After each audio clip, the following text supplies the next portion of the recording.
To me, it's a very feminine thing initially. It kind of looks like cow udders or flowers or, stained glass windows in a church. It looks like a dozen things before it looks like dildos, and then the journey between those.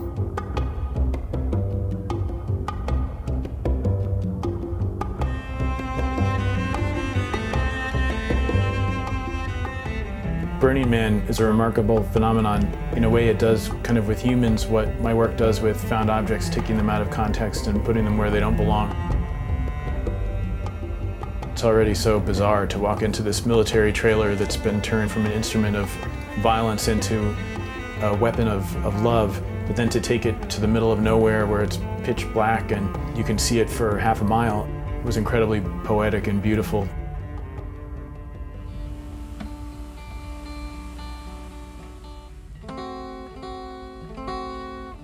We actually bend these by jumping up and down on them with rubber clogs because that's the best rig that we could come up with so far. Okay, that one's done. These will have a core made of illuminated dildos and butt plugs. Each pedal will be punctuated by one blue glass nipple that will be lit up. The nipples are made out of old telegraph insulator glass, which is plentiful in the desert, and then when it's poorly cast the way I like to do it, it gets these great bubbles and cracks and things that gives it that kind of vulnerability.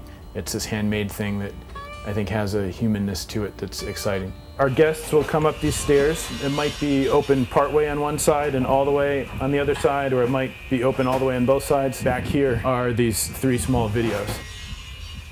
I wanted to use the sun-bleached dildos that we've accumulated. These are going to be covered with kind of a pave of little tiny dickheads and cut up pieces of rubber. It might be a long night.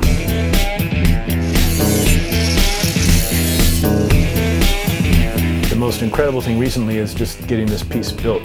We were having meals together and working around the clock, and it was grueling, irritating, obnoxious work a lot of the time, and people were just so nice.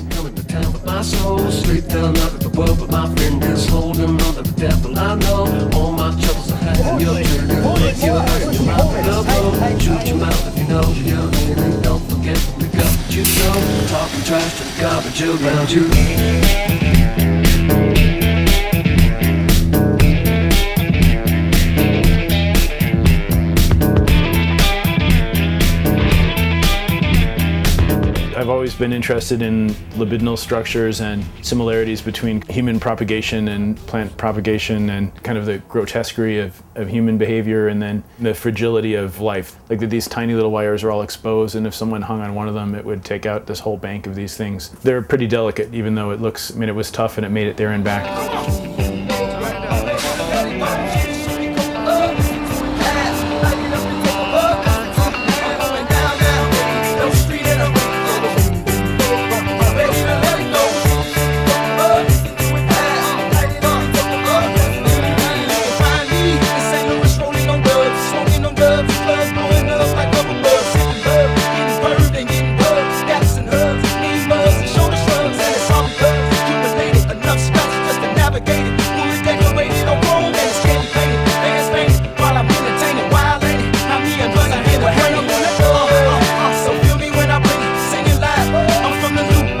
Inspiring to walk in and to have it just be full of half a dozen people inside and a dozen people outside, all completely engaged with it and with each other in an odd way.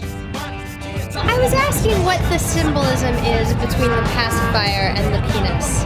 Really enjoy that it's solar-powered shafts of light. Manifest destiny? Grotto manifest destiny. I don't get it, but it's awesome. It changed over time. It got dirty. We had to repair it.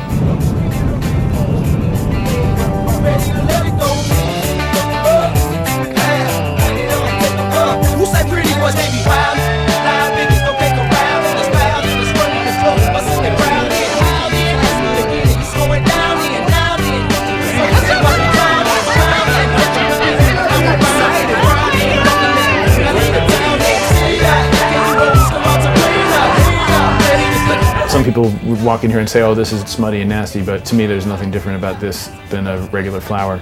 I guess it gives some things to think about human pollination, if you wanted to think about that.